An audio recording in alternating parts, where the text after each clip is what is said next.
let's dive into AP Deductions overview, and this is focusing just on Walmart. So let's dive in. Okay, what is the difference between an AP deduction and an AR fine? Accounts payable deductions versus account receivable fines. So deductions, they're going to actually be taking money from your payment. So that means that they're going to be deducting it from a check. Compliance fines, but they're actually going to invoice those for you, invoice you first. The AR fines, the compliance fines, they're going to invoice you for those first. You're usually going to see it in something like a high radius. And then if you don't pay that invoice, then they will actually go and deduct it from your check. So deductions are going to just go ahead and automatically subtract that. And then it's your responsibility to then go and dispute it versus compliance fines. They're going to invoice you for that and then eventually deduct it. But during that kind of time frame of whenever they're invoicing it for you, you can actually go and usually dispute that or talk to your buyer, all of that. We do have a lot of information on, compliance fines such as the SQUEP program or Supplier Quality Excellence program, the On Time in Full program, also called OTIF with Walmart. Those are under the compliance fine bucket and not really what we're going to be talking about here today, but we do have so much content on it. And I'm sure Ali can actually go and direct you guys to that. And if you guys are curious about learning more about how you can dispute what they are, all of that fun stuff. Okay, so AP deductions, we do include post audits with that. So I don't know if everyone is familiar with post audits, but we have another awesome webinar on post audits if you want to do a deep dive in that. But accounts payable deductions, again, are going to be coming off of an invoice. You're going to go and dispute them in something called the Accounts Payable Dispute Portal, APDP. If anyone has been doing this for a while, for more than a few years, APDP is the Retail Link app that has actually replaced Direct Commerce, which was a third-party app a few years ago. And we're going to go into all the details of that, but high level, that's what it is. And then post audits, this is a fun thing, and I say that very sarcastically, that Walmart does, where they will actually review transactions up to 2 years to go and recover the funds from that. So that means that they're going to be combing through all of your data. They will actually comb through emails that you're having with your buyer. They will comb through the disputes that you've submitted, and they will lease this out to 3 different, or contract this out to 3 different agencies to do all of that combing. And they'll submit new post audits to you, which will be an additional fine. And so it goes up to 2 years. It's not fun to deal with. Usually it's difficult to go and find kind of the proof documents that you need for that. And the process for it is actually disputing with the auditing team. So those 3 different contractors, whoever actually submits it to you, you would actually go and dispute with that specific auditing team. So if you're curious, we do have content around that, which we'll dive into post audits and kind of how you can go about that in a separate webinar. But AP deductions do include post audits, and that's high level the difference between the 2 of them. Okay, so overview of accounts payable deductions. So this is actually going to be coming from Walmart's accounts payable department.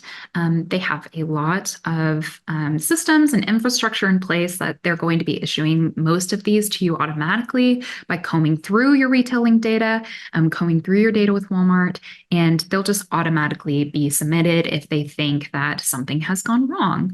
But they originate from the accounts payable department. It's going to be withheld from a check, like I mentioned. Claim number, so that is going to be the number that comes through with the deduction that you're receiving, is typically the invoice number that it is associated to. So, and we'll kind of show you guys what that looks like here in a little bit. You can find the backup info available for it in the Accounts Payable Inquiry System in Retail Link. That's another app. So those are one of the 2 main apps that we'll be talking about here today. APDP and APIS is what we call the other one. That's where a lot of the backup information is. So we'll get into that. Typically, this is going to include a deduction code and then actually a description on the check itself.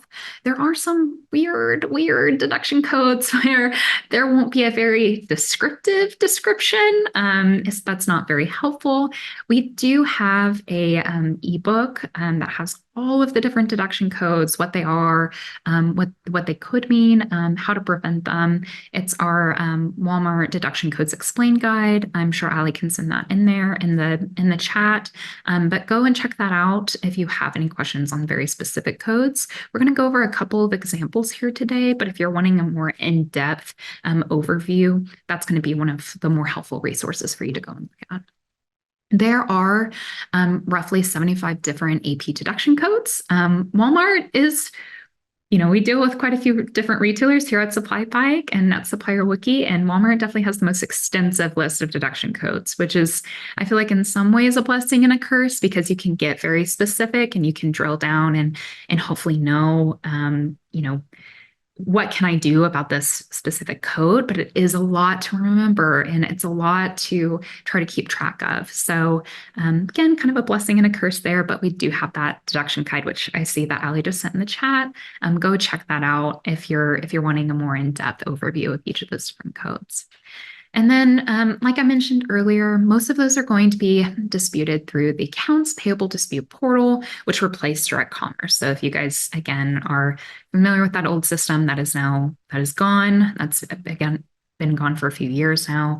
And all of it is actually done through Retail Link, not a third party. Awesome. So what is the impact of deductions? And I kind of alluded to this a little bit earlier when I was talking about compliance fines and AP deductions, but unfortunately, whenever something goes wrong, or either on your behalf or like on the supplier end or on the Walmart end, it usually can result in multiple fines being issued to you as the supplier, even if it's not your fault.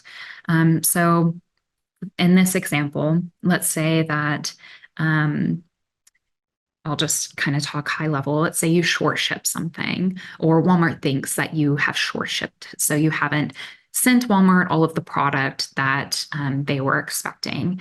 That usually will result in a code 24 or code 22 being issued against you guys, which is a shortage deduction. You can also see that come as a PO defect on your actual SQEP fine. So that's the Supplier Quality Excellence Program. And then you'll also have an in full fine usually come around for the OTIF program. And so this is just a kind of overview of how those fines can stack up. And even if you go and actually dispute that in each of these three different programs, a single issue that, again, may not be your fault, may be Walmart's fault for receiving it incorrectly, a deduction can actually be submitted against you guys in the form of a post audit. And so there potentially could be 4 times that you're having to fight a single issue that wasn't even your fault in the first place, which I know can be a lot, but hopefully in this webinar and some of the other resources that we've shared, we can break down how to address each of those issues and do it effectively. Okay. So we will get into the actual disputing of deductions, and that's what the majority of our time is going to be focusing on here today. But another big piece of this is avoiding the deductions in the first place. So, there's some things like I've said that Walmart makes a mistake and you're the one who ultimately has to pay for it by spending time going through and disputing everything. But there are other times where, it may be an issue that on your end, on the supplier end. And so here are some high-level best practices that we suggest and Walmart suggests, and everyone we've talked to have kind of established of this is how you can avoid the deductions that you can avoid and prevent them from happening. So we suggest only submitting 1 invoice per PO when possible. And this is pretty much in every case. There are some times where you might think, oh, it would be better if I submitted multiple POs. Don't do that. Submit multiple invoices. Don't do that. Try to submit only 1 invoice per PO. Confirm your item setups. This is pretty big, and I feel like something that a lot of people struggle with is making sure that their items are set up correctly just because of how complex it is. I will say we are doing an entire series with One World Sync. If you guys are familiar with them, they're one of the largest item setup companies. We are doing 3 webinars with them directly. And then we are doing a separate webinar focusing specifically on Walmart and item 360. We're calling it item 360 201 in February. So if you guys are curious about that, please join. I bet Ali, sorry, Ali, I'm really making your work today on the links, but I bet we can send. There we go. Yeah, we can send that in the chat. So if you have any questions around item setup, because I do know that it is so complex, please check that out. Join us for those. We would love to have you. We suggest transmitting invoice with Walmart item numbers. That way it just makes it easier for Walmart to match up one for one. Match your invoice to the PO and don't make adjustments on the invoice that don't match the PO. This kind of goes along with only submitting one invoice per PO whenever possible and transmitting invoices with Walmart numbers. Best practice, you really want your invoice to match as closely to the purchase order that Walmart has issued to you, because again, a lot of these fines are actually going to be automatically given to you based off of the data that is in Walmart's system. So even if it is technically correct, if you do not have kind of a one-for-one matching on what Walmart is actually issuing to you, then that's usually going to trigger some of that automation that Walmart has on their end to give you a deduction. Do not master pack different items. In our OTIF series, I think we say do not master pack probably 20 times. And if you guys are curious about that, we do dive that more into it in some of the OTIF resources that we've listed. But master packing, again, can kind of trigger some of those deductions happening to you automatically. And then this one, I suggest, but I understand for especially larger suppliers who are dealing with a high volume, that this is really difficult to do. But using color coding or imagery to differentiate between products can be a really helpful tool, especially if you're dealing with a lot of shortage codes. And the reason why I say this is at Walmart DCs, and if you guys have the chance to go and walk through a Walmart DC, I highly suggest that you do it. They do sometimes do DC tours. I've had the chance to do one myself. It was very enlightening. But in the actual DC, what they're doing is there's a human who is taking in your product and they're writing down what they think you have shipped to them.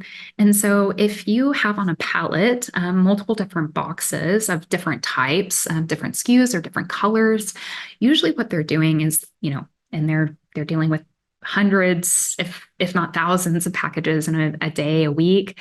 They're just looking at it and writing it down and at what they think is on the pallet. And as we know, humans make errors. And usually what will happen is if you're not differentiating between products and they are different items, they're just assuming that it's all the same item. So you'll typically see like a shortage in a very specific item and an overage on the item that they didn't count, and an overage on the item that they just assumed the entire pallet was. And so that's the reason why we suggest like using color coding or imagery to differentiate on the boxes of what you're shipping actually to Walmart DCs, because it eliminates some of that human error. They can actually go and look at it and just makes it a little bit easier for them. Again, I know for some of the larger suppliers, that is just not very reasonable, a reasonable expectation. And so I suggest, doing this if you can, but I understand if you cannot. Okay, so that's kind of the basics. Let's dive into the deduction code types. So, I see Ali's here. We have a question. Yeah, so I wanted to cover this question that was submitted by Roseanne.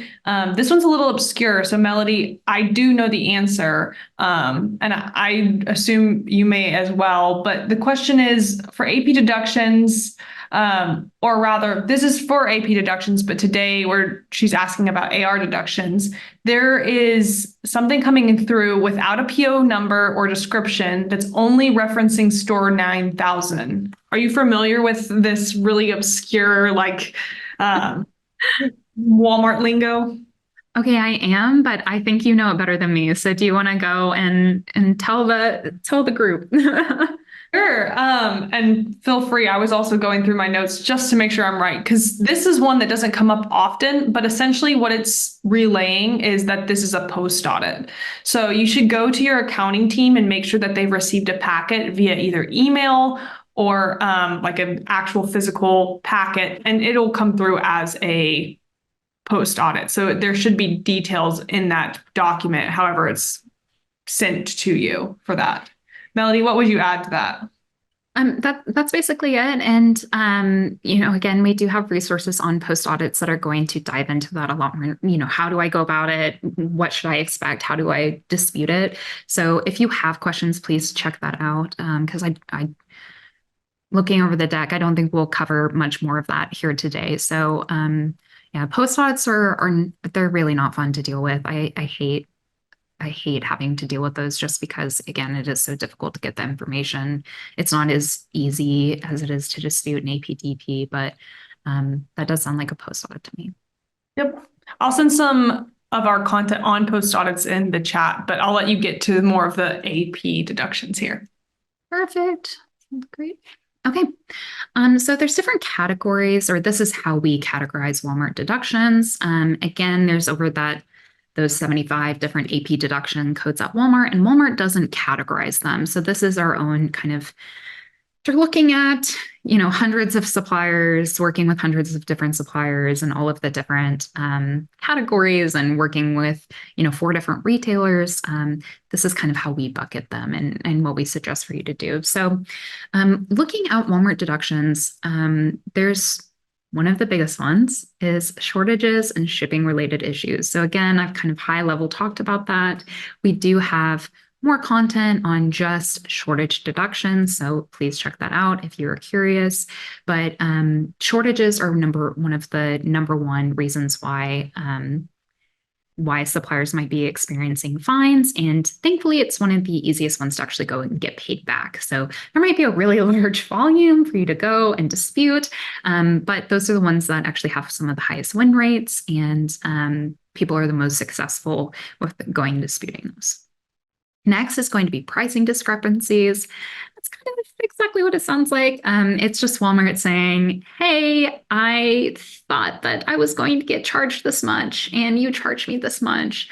I'm going to fine you for whatever the difference is. And of course, they're only going to be issuing those against you if it's going to be in Walmart's favor. So high level, that's what a pricing discrepancy is.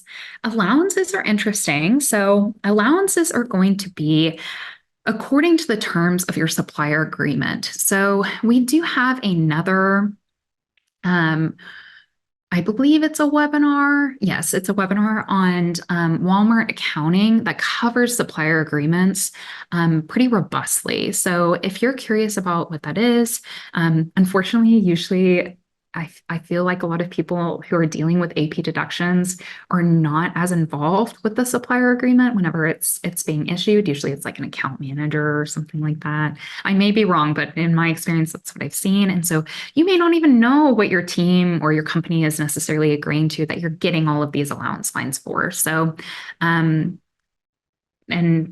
allowances, they're going to be the money that Walmart is saying that they should be taking due to that agreement that you have with them, that supplier agreement that you have with them. But sometimes it can be very wrong. They could be double dipping, triple dipping, taking way more than they should from what your contract is actually saying. Next, we have returns. So returns are returns. It's whenever someone either returns something to the store or they return something to the DC. So some sort of like defective merchandise. That's pretty common. We see it so much with apparel. Apparel, I feel like, has the majority of returns. If shortage and shipping related issues are not your first highest deduction code that you're experiencing, returns is usually going to be the next one.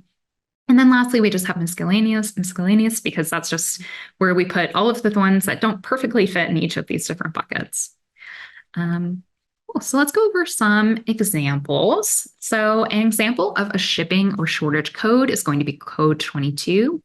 And the definition of this is it's when a quantity of an item on the invoice does not match the quantity that the facility says that it's received. And so again, kind of that color coding that I was talking about, or that receiving area that I was talking about, that could be a good preventative measure for this code specifically. Merchandise code, so here's a code 93. That's going to be a return. So merchandise returned due to damages that prevented the item from being sold before the merchandise was actually placed on the store. So that's going to be kind of a DC level return. Next, we have a pricing code. So this is going to be one of those pricing deductions that I was talking about, it's a pricing allowance type one. So that's when there was a discrepancy in the allowances between the invoice and the PO. So that means that on your purchase order that you received from Walmart, they were expecting a certain amount of allowances taken off where they get a credit. And then whenever you issued the invoice, your allowances that you put on the invoice are not matching up with what they were expecting on the purchase order. Again, pretty common if you are not matching one for one on that purchase order to the invoice. That's whenever that's automatic kind of software. It's usually going to kick out and just automatically submit a deduction against you. Last, we have an allowance code. This is going to be code 59. And so this occurs whenever allowance is listed on the supplier agreement, but is not included on the invoice. So this just doesn't necessarily mean that it is on the purchase order, but it still means that Walmart expected it to be based off of the contract that you had with them, and you did not give it to them. There's a lot of different allowance codes for all sorts of things. So this is just an example of one, a high level one. Okay, so disputing code 22. So how do you actually go about and dispute that shortage code? So this is that goods billed not shipped. So in this scenario, the bill of lading, or the BOL, was stamped as received at full at the facility, but the invoice was transmitted for the quantities greater than what the facility claimed to receive. Okay, so let's break that down. So that means that the BOL, so that means that Walmart received your order at their DC, and whoever was receiving that order actually went and said, yes, I received the full order, but then your invoice was actually transmitted for a greater quantity than what they said that they received. So you've invoiced too much according to Walmart. Usually what this means is that you're just going to go and dispute by getting that BOL and getting that purchase order and getting your invoice and bundling that all together and actually disputing through APDP. Relatively simple. Again, this is one of the more common ones that suppliers will go and dispute and get paid back on. Here are the top 3 codes by dollar amount. Like I said, shortage deductions are very common. So we've gotten this data from quite a few different suppliers, and the number one code that we see is that code 22. So goods billed not shipped. Code 25 is saying that they didn't receive any of the merchandise for that invoice. So that means that they didn't receive anything on that purchase order that was actually invoiced. Usually I see this as an EDI error or something's gotten lost. We have more details around that a little bit later on. And then we have a code 24, which is very similar to a code 22. It just means that there was a shortage, but usually this means that at the DC, they said that it was short, not necessarily that you invoiced more than you should have. Yep, all of, like down at the bottom, it says all of the top codes by dollar amount or shortage related codes. Very common. If you're experiencing a lot of these, you're not alone. Awesome. Okay, how do you dispute a code 93? So this is going to be that merchandise return. So The fun thing about Code 93s is that it also comes with a whole bunch of other codes. So that we're looking at code 44, 60, 75, and 120. You're going to check your online supplier agreement for each of these 4 areas that can make the claim invalid. So you're going to be disputing, what is that, 5 codes if this is incorrect. But we suggest that you go and check each of these errors before you do any of that disputing. So what this looks like is a defect allowance. So you're going to check your supplier agreement showing the agreed upon defective allowance. So this is the amount of money that you are agreeing to with Walmart, that basically a percentage of what you think is going to be defective, and you're just giving that to Walmart. You want to show in your documentation the total cost of defective returns to date versus the amount that you've actually paid in defective allowances. So you want to make sure that, hey, am I meeting kind of that threshold of allowances that I've agreed to with Walmart? Have I surpassed it? Am I under it? And then provide that as proof to Walmart if that is the case. Responsibility. So again, check your supplier agreement. You're going to hear a lot of that in the next couple of sections to see if those defective returns are your responsibility or if they're Walmart's responsibility. I usually see that it's the responsibility of the supplier, so that even might be a better place for you to check first. Failure to return. So again, check your supplier agreement to show that the defective goods must be returned to the supplier, and statement that goods were never received. So if you are agreeing with Walmart that the goods should be returned to you unless, they're unable to, and they were never sent to you, then you can actually go and dispute this deduction with Walmart. And then lastly, you're going to want to look up pricing. So your pricing info showing that the actual cost of the item was less than the cost deducted per item on the claim. I feel like that's pretty self-explanatory there.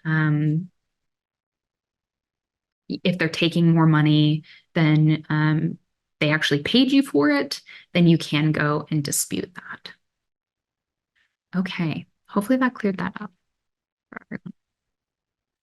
All right, we got a code 59.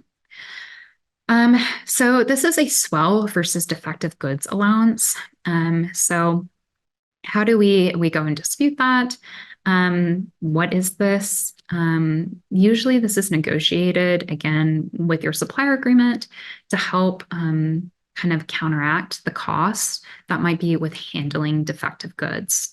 So this is Walmart saying, I am going to be handling some of your defective goods, and I want to charge you as the supplier a percentage of that and not have it come from my pocket. And so here you're going to want to check to see if the percentage is adequate to cover all of the defective good markdowns, or if there's going to be additional claims that are going to be filed. Execution, this percentage is going to actually just be applied to the total amount of all POs generated. Again, it's in your supplier agreement. It's going to be just across the board, pretty much applied to everything. Okay, how do you dispute a code 10? So this is whenever a price difference, if a price is different than what is documented. So it is possible to actually go and dispute these if it's being used incorrectly. You're still going to be submitting that in the Accounts Payable Dispute Portal in Retail Link. If the dispute is denied, but you feel like this price is just it's just absolutely not what you've agreed on, you have the documentation to show it, and you've disputed in accounts payable, you can contact your buyer directly to request a payback. One of our favorite things to say, maybe not favorite things to say, but something that we find ourselves saying pretty often whenever it comes to Walmart and the different compliance fines and programs, is that your mileage may vary depending on your buyer. I say that lovingly. Your buyer, it is all dependent on just the different category that you are in, or even what your buyer has been trained to do, what they feel like they have the power to do. They can sometimes reverse fines. They can sometimes get you paid back, but your mileage may vary depending on the buyer that you have. It doesn't hurt to ask, but I don't be surprised if they do not pay you back or if they don't even get back to you, especially depending on the category and how many other suppliers they might be working with. Okay. We got about 10 minutes before we go over to questions, so we'll dive right into this. But the accounts payable dispute portals, other apps, and actually how to go and dispute. So let's get into the more tactical things. So what do you need to actually go and dispute an AP deduction? This list is going to be varied dependent on the specific type of deduction code. And I know we did just a high level overview of a couple of examples, but that deduction guide that Ali sent earlier, that is actually going to list each of the different types of documents that you need for each of the different codes, how to prevent it, how to dispute it, all of that information. So if you have any outstanding questions around that, that's going to be a very great place to start. But generally, this is what we suggest, including with pretty much every deduction that you're receiving if you want to go and dispute it.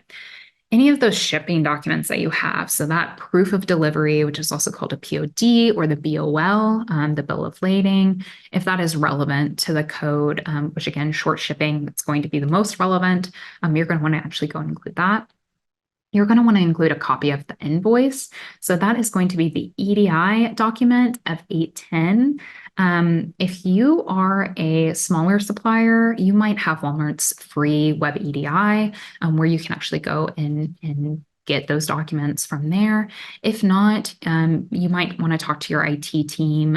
SBS Commerce, True Commerce are really common EDI providers. You can usually, for those larger EDI providers, go and download the documents from there. And that's the document number that you're looking for your invoice.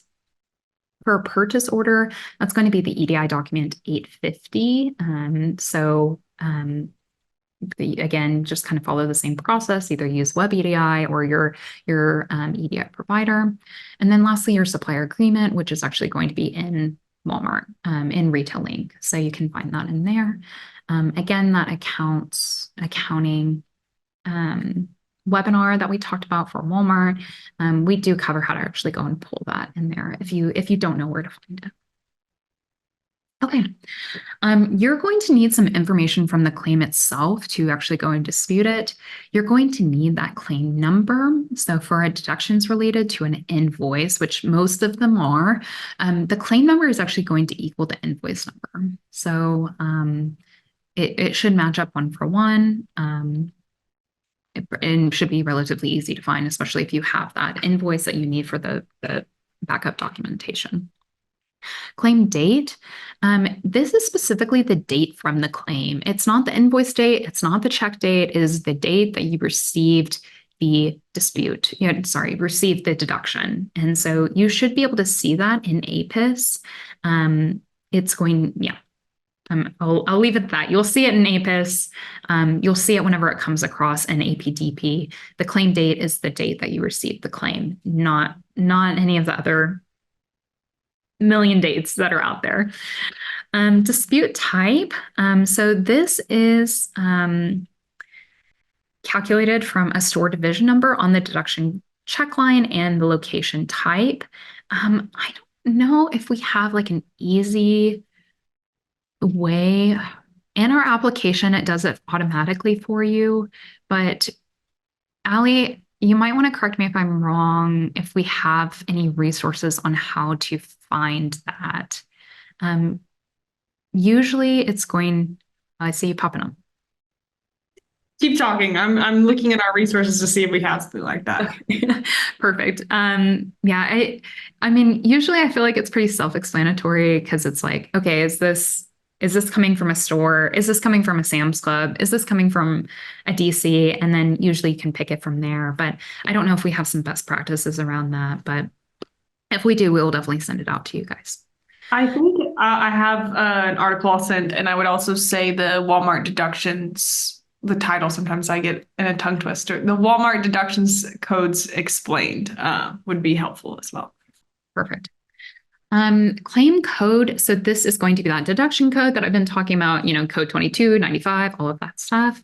Within a given claim, so that means typically it's going to be on like an invoice item, you're going to want to group like claim codes together and dispute them together. So when Walmart moved from direct commerce to APDP, one thing that they did, which I know has caused a lot of work for people, is they actually split up different claims by item. So in some ways it was a lot more clear, but in other ways it was like, okay, how do I actually go and dispute this? You're going to want to group again, like claim codes, dispute them together, especially through APDP if it's on the same invoice. Dispute amount. Dispute the full claim amount.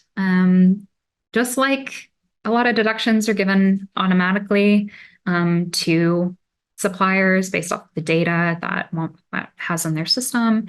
In APDP, the person who's reviewing your case per dispute it's usually a person, but sometimes it is automated. So we have seen for certain deductions like those shortage related deductions, they will pretty much automatically approve or deny a claim based on some criteria. We have a guess on what that criteria is, but not a fully formed one enough to even share with you all.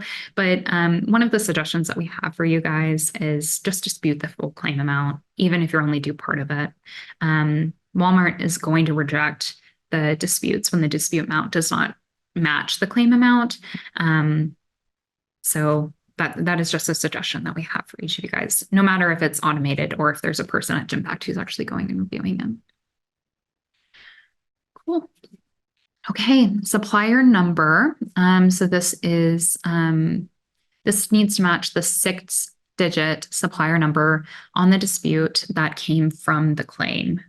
So some of you guys may have multiple supplier numbers, so this can be really easy for some and more difficult for others, but you're just going to want to make sure that matches up. You want your purchase order number. So what is that purchase order that matches up with that invoice? And then who is the freight carrier? So this is optional. The individuals at Genpact who are reviewing this rarely reference it. If you're using a software like ours, it will do that automatically for you if we have that data.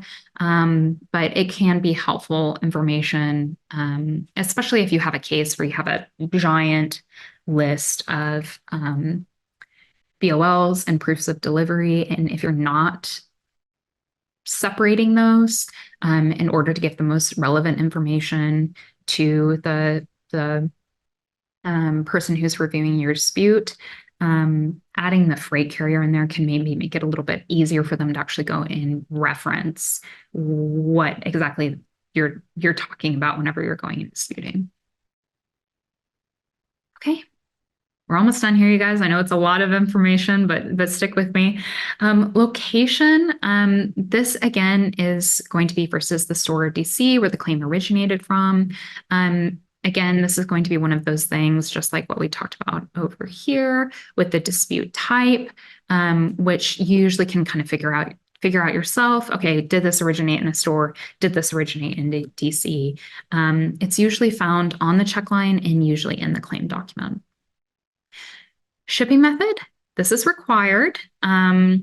Choose collect if you don't know, but I highly suggest you get more familiar with how you're shipping because how you get your proof documentation is very dependent on how you're shipping. Now, some suppliers might ship some orders in prepaid, some orders in collect, and I know that can make it more difficult, but typically what we see for smaller to medium-sized companies is you're going to do one or the other. Description, this is optional. We suggest, keep it simple, short and sweet. Individuals who are people at Genpact are really referencing this, but it can be a helpful thing to include, especially if you have like that master BOL that I was talking about. You can kind of direct the person who's reviewing your case or reviewing your dispute to the information that you're trying to convey to them. Okay, what are the steps for actually going and disputing AP deduction? So You're going to, this is what we suggest, as well as kind of a best practice after talking to, hundreds of different suppliers. Usually where I like to start is say, okay, I'm going to go as far back as I possibly can within that 2-year window. And I'm going to focus on a specific type of deduction. So let's say shortages. That just kind of helps me get in that mindset and work through, okay, am I just going and looking at my supplier agreement over and over again if it's an allowance type? Am I going and looking at my carriers if it's a shortage type? That's usually what we suggest if you're wanting to work through it quickly, but I know that everyone works a little bit differently. And then what you're going to want to do is actually go and find that invoice on the accounts payable inquiry system, kind of do a validity check. Okay, is this deduction correct? Am I receiving it as I should be, or is it an error? And depending on the type of code, that research process and that validity check is going to be very different. Again, in that deduction guide, it's going to detail it for each of the different types of deductions. So go and check that out. But usually if it's an invalid deduction, you're going to want to gather that proof documentation, which usually you already have if you've done that validity check. And then you're going to want to go and actually dispute it on APDP. And then you want to make sure that you're saving all of that documentation later for claims or audits. So making sure it's stored in a place that is central, everyone can go and reference it, especially if you have a larger team that is dealing with multiples of these deductions, and it's easy to go and refer back to. If it is a valid deduction, that's whenever you go into kind of a preventative mode. And usually what we suggest is to actually try to build if you have the resources for this, build a cross-functional team in order to address these, because usually it's not, if you're in finance, usually the issue is not within your department. Being able to prevent it is not something that you can control. And so we actually have Jessica is on our team. She used to work at Harry's, and she was a part of the team that they created in order to deal with preventing deductions from happening. And it was cross-functional. She has a lot of really amazing insight into that. And we're hoping to do some content here in a little bit whenever she comes back from maternity leave on how to build cross-functional teams in order to go and address and prevent these from happening. But again, that's all dependent on the resources that you have. But typically what we see is best practice, try to adapt any processes to avoid future deductions. And then usually you're not going to want to dispute on APDP. I think that's an error there. Usually you're going to want to just mark that away, maybe put it in your system to say, hey, I checked this. This is not something that I actually want to go and dispute. This is something that I just kind of want to archive. I've looked at it. Let's get it kind of off of our books. Okay, so the AP tool landscape. So, I've thrown a lot of acronyms at you guys today, but these are the two main apps that you're going to be looking at are going to be APIS and APDP. There's also the accounting scorecard, which is just great to temperature check of your invoices. It's going to measure your invoice accuracy through the invoice match and EDI accuracy. So if you're dealing with a lot of code 10s, this might be a good place for you to go and check just to say, okay, are my invoices matching my EDI? It's a good debugger tool. APIS and APDP are definitely going to be the two tools that you'll be using the most. So APIS is going to store all of your invoice and claims information. This is where you're going to view and pull invoice checks and claim information. So very helpful. And then the accounts payable dispute portal. This is where you actually are going to, be pretty tactical and execute actually on those deductions and submit those disputes. It is the dispute portal for deductions. All right, how do you spot a Walmart deduction? Okay, so AP deductions are actually related to your own invoice numbers, like I've kind of said, and you'll usually have that kind of 2 to 3 digit reason code assigned, like we've been talking about. So what we see, I don't know if you guys can see my mouse, but looking at the deduction code down here at the bottom, we can have that lovely code 22. We have that deduction description of merchandise billed, not shipped. And then we have this claim amount, which is over here. So this is what a claim looks like. You can see the claim number, PO number, a lot of that information that we were talking about earlier of what you need is all right here in the actual claim. And so if you're wanting to actually submit this as proof to APDP, you could hit kind of that print preview and save it. This is what the accounts payable dispute portal looks like. So as I've said, I know you guys are like, you either know direct commerce or you don't. It's not better one way or another, but if you want to view historical data that is not in APDP, something that was in direct commerce, you cannot view it through APDP. So that is just one thing to note. Genpact is still that third-party consulting agency that I've kind of talked about, is still reviewing disputes. They were the ones who were reviewing it with direct commerce. They're still doing it through APDP. They're just not using direct commerce, that third-party software provider, for that. Most AP reason codes can actually be disputed through APDP. There's just some that you may not want to dispute through APDP, even though you technically can. And then you can redispute up to 3 times. The Walmart gives you 3 chances to go and dispute something. After 3 times, you can't. And so you don't want to be in one of those situations where we've seen other suppliers just go and dispute everything and doing it, I don't want to say willy-nilly, but not putting a lot of thought into the very first dispute that they have, not providing all of the different documents that they need, and then Walmart, rejecting it and kicking it back to them.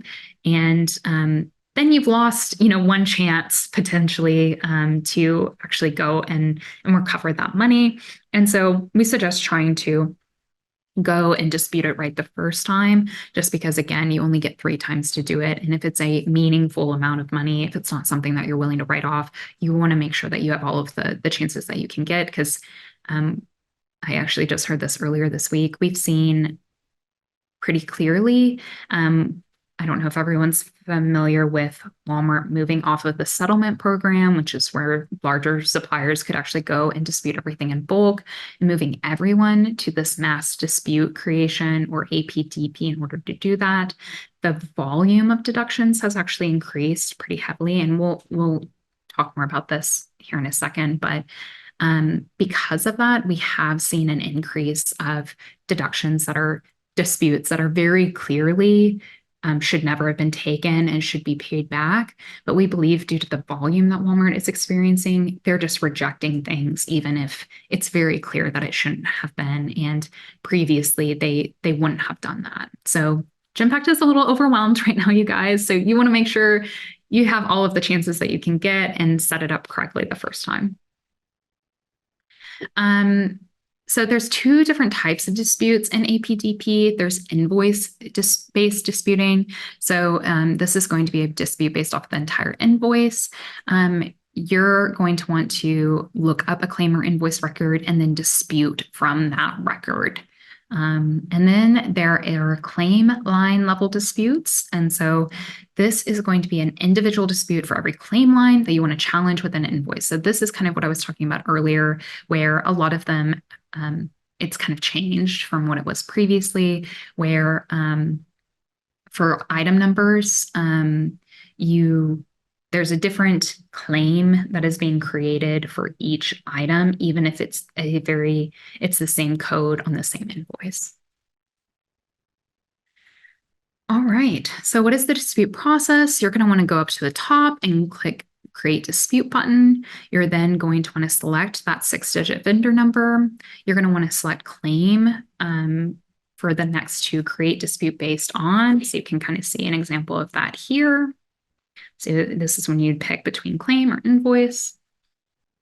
Then you're going to want to enter the claim number or the date range within that. So if you're looking at APIS, you should have that information from what is in the claim, and then click the search button. Oh, I clicked next, but now I have a fun. It's a scratch card, Melody. I'll just keep doing this. There we go. Okay. So then you're going to see a list of claims. To create a dispute, you're going to want to click on Create Dispute. And then in the Create Update Dispute section, you're going to select those individual lines to dispute or update the dispute lines. So you can click them over here. And then a certain number of codes are required to be disputed together if they occur on the same claim. So in this example, a claim code 22 should be erased along with a 13. So for example, codes 13, 21, 22, 24, or like we talked about, 94, 60, 44, 120. And then you're going to want to update, like what we talked about, all of that information previously of what you need. You're going to want to update that here in this system based off of information that you have. And then click the Add button to the right of the description to add the information to the dispute. Make sure you click that. And then you must attach the supporting documentation, such as proofs of delivery, freight bills, using the attached proof link. One thing that we've seen, and just a side note on here, which I know that we're running out of time, but you can bulk add documents to some of the claim lines lists by clicking a Attach Proof for Multiple Lines button. We've seen with the multiple dispute creation, you can actually not attach proof documentation, which drastically lowers your chance of that being approved. You go from, I think it's around a 68 to 80% chance of actually getting like your dispute win rate down to an 8% chance if you're not attaching proof documentation. So make sure you're making use of this, because otherwise, again, you're going to lose your first chance with Walmart. And then after adding all of that information, you're going to click the Next button at the bottom of the page. After clicking the Next button, you can still go back and edit the claim by clicking the previous button, and you can click the Save button to create a draft of the dispute and return to it at a later time. Drafted disputes are only saved for 14 days. So if you don't submit the dispute after that time, the system will cancel the dispute, which can be kind of a hassle. So I suggest kind of working through all of those that you have in draft. And then you're going to click the Submit button. It's that easy, you guys. So you're going to click the Submit button. It's going to submit the dispute for review. You're going to have a pop-up window to show, your dispute case number and the numbers that you've actually gotten disputed. Oh, I have a scratch off again. Now we have some benchmark data is what we're getting to now. So what we've seen, again, looking at the data across different suppliers, is the total average time submitted from submitted to paid is 51 days. So 49% of the disputes are approved within 7 days. And then the long tail is, this 49% of disputes approved in 7 days. We have a good feeling that that's done pretty automatically, or there's something that allows for someone in GenBack to go and do that fairly quickly. These 45 days is, again, probably going to be handled on a case-by-case basis, where you have a person who's sitting down, looking at your research and improving it. The approved to repaid, we're looking at 6 days usually, and then 2% of the approved disputes actually going to take longer than 14 days to be paid. 2% is pretty low. So if you're not seeing it in 6 days, then you might be in this larger bucket, but it shouldn't take really longer than 14 days, longer than, 3 weeks to usually get paid back after it's been approved. So like I said, Walmart has moved away from the settlement program and moved to this moved to APDP, putting everyone in that program. And it has, what we've seen, increased the approved time for some of the deductions. And so here's just a high level of the amount of disputes that are still open. You can see we still have about 10, 11% of disputes that are still open from November of 2022, which is just crazy. That is not something that typically would have happened, last year before they've moved people off of the settlement program. this data was pulled fairly recently, I think a month or two ago. Recently, we have seen it kind of very, very recently, we have seen it kind of speed up a little bit. But we'll keep you guys updated as that information comes available. I think, okay, I have 3 slides left. I know that we're at time, but I hope that this information was really helpful for you guys. I'll just spend a couple more minutes on this and then we can hopefully get to some questions. But if this is where you jump off, thank you for staying with us. I'm sorry I'm taking a little long today. But disputing for collect suppliers, Walmart standards is 2 years to dispute. That is what Walmart has said. You have 2 years to go and dispute things. However, if a carrier claim needs to be filed, you roughly have 9 to 12 months to dispute after the merchandise is delivered. After that, Walmart is most likely to deny them. So you're going to watch out for claims created at the tail end of the supplier disputing window. Again, you're going to want to go as far back as you can and go to dispute those. But if you are a collect carrier, you really only have 9 to 12 months to go and get those documents that you need. Best advice we have for you guys is to stay up to date on collect disputes as you can to avoid running into this issue, which I know is easier said than done. Here are the dispute windows for some collect carriers. And so for Walmart, the majority of them, you have 11 months and 15 days, very specific. And then for other ones, you have about 8 months and 15 days. Okay, and this is what I was talking about. Oh, no, actually, this isn't. Do you want to kind of talk through this document, Allie? Yeah, it is easy to get all of the Walmart APDP updates mixed up because there have been a lot in 2023. This is one we wanted to just recap because this one really shifts a lot of the features that are in APDP. So what I'd call out here is there are some disputes that you cannot no longer do on APDP, such as code 85s. Those should actually be disputed through, you actually reach out to supply chain management or EBS contact center. And again, those are allowance ones. Same with the build back allowance, the code 69. So there's a couple things in there. You'll have this deck so you can review it. The other things I would just call out is down here in that supporting documentation requirements, reviewing that.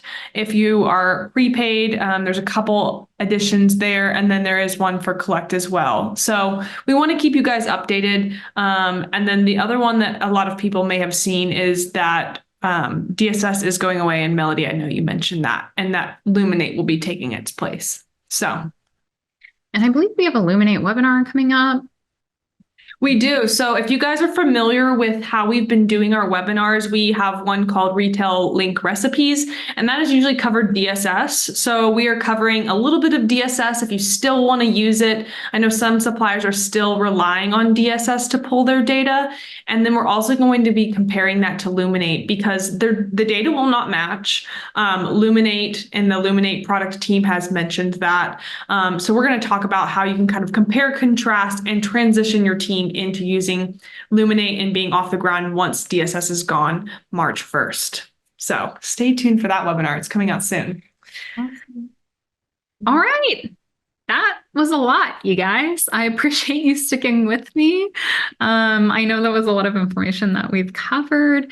We have a lot of supplier wiki resources that I know I've really been making Allie work for this session. So sorry about that, Allie, but they're always free, available to suppliers. So go and check those out.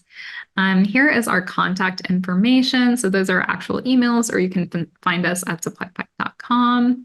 And then awesome. Oh, we have someone from Canada. Do we have any high-level questions that we want to answer? Really quick? I have one that I really wanted to get to, and it was on asking questions. So Nate asked about a price increase, which has been reflected at the retail level and on the cost of the activity manager, but POs are still at the old price. So he asked, who is the best person to reach out for contact? And I actually pulled this from the Walmart supplier support group. There's a user on there if you want to look her up by name. Her name is Kristen Wingenbach. I hope I'm saying that right. And she works at Walmart and she is a group expert. And she actually, I'll share it in the chat right now, suggests that you reach out to this link. It is still called the EBS or Enterprise Business Services Debt Services team, but essentially that's where I would say reaching out. But that was the one question I wanted to get to high level. So Melodie, I'll let you take it away. Perfect. Yeah. Can you see my screen? Cool. Perfect. Okay. I'll just do this really quick, you guys. I know that we've gone over time, but if you want to learn more about SupplyPike and how we can help you, especially with that really complex process that I just talked about, this is where we'll give you just a brief sneak peek into how we can help you with that. Now, before I even begin, if you're like, I really want to see your software, I don't have time to listen to you for 5 minutes, or I want a more in-depth overview, we do offer demos and free trials. So you can actually connect your data to this.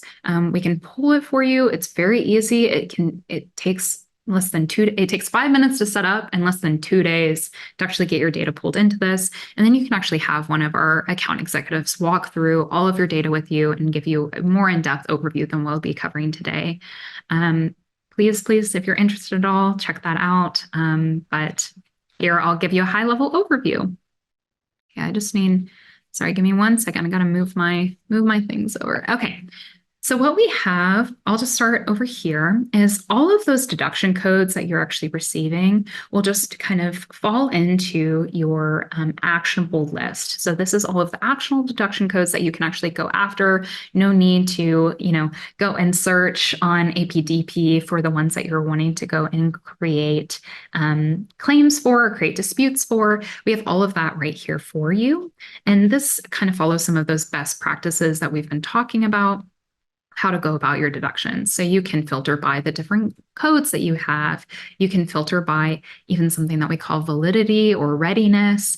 So these are going to be the ones that we've actually pulled all of your data in and done that validity check for you. So are these invalid? Are they likely invalid? Do I have the proof documentation ready for it? You can filter down by all of that right here really easily, just a couple of clicks. And here, all of that information that I was saying that you guys have to go and pull is just done automatically for you. So we do even connect to your carriers, your 3PLs, your warehouses, all of that for that proof documentation. Anywhere that proof documentation is stored, we connect to it, and we will automatically associate it to each of the different deductions or claims that you're receiving. So you can just jump in here, see I have all of what I need, and hit this submit dispute button. Now, this submit dispute button is actually going to take all of that work, all of those steps that we walked through earlier and do it for you. So we call it the single one-click disputing. But if you're like, hey, Melodie, that's not fast enough, I don't want to click into it and see it. We also have bulk disputing. So you can go and submit up to 100 deductions, 100 disputes within just 2 clicks. So I don't know if you guys saw that, but up here at the top, I just clicked the ones that I'm wanting to go after and submit disputes. Now, the benefit of doing this versus doing that mass dispute creation inside of Walmart is that, again, we're actually attaching that proof documentation automatically to it. So like I said, mass dispute creation will sometimes see like an 8% win rate on that. Doing it this way, doing this bulk disputing, has the same level of success as if you went in one by one and researched it, and sometimes even better because we can actually go and again attach all of the proof documents that you need. Now, that's a really high-level overview of just this page. If you're saying like, hey, that bulk disputing is still not quick enough, I want to move even faster, well, you're in luck because we also have auto disputing. So if you're like, Melodie, I don't want to see it, I don't want to touch it, I just want it to happen, we actually do have that set up for you guys. So this is something that you can go in and actually set up for a variety of different claim codes, a lot of those short shipping codes that we were talking about. Say, hey, I want to turn on auto disputing for it. I want to select the criteria that I want to be going after, such as if it's invalid, likely invalid, or validity unclear, and just anything that is maybe under this maximum amount, just go ahead and submit the dispute for it as soon as you have that proof documentation. So we take it from one click to take 2 clicks to solve 100 deductions to 0 clicks. So probably the fastest solution that you'll find out there. And one of the benefits of this is that you can actually work through kind of that backlog that we see a lot of suppliers really struggling with. Okay. Just high level, if you're like, okay, I've solved all my deductions. Now I need to build reports for my leadership team or for the rest of my team to show all the hard work that I've been doing or the savings, the ROI that we've actually experienced with using a platform like yours. We do have that dashboard, this dashboard that you can see how much has been improved by SupplyPike, what your auto and bulk disputed deductions are, how many documents we've actually prepped to go with your different disputes, what is the percentage deduction cleared, whole bunch of really great information that is just difficult to put together yourself using something like APDP. So I won't go through all of it, but this is kind of the high level reporting that we have. We also have an option where you can actually go and export some of this data if you're wanting to build your own reports. That's the bulk of what we cover. We do high level. It gets so much deeper. There's so much more information if you want to do a personalized demo with your data. But we also solve for things like overages, OTIF, SQUEP. If you want a summary of all of the different types of revenue loss that you might be experiencing with Walmart, we also have that. So please, if you're curious at all, just feel free to book some time on our calendar and we can help you out with that.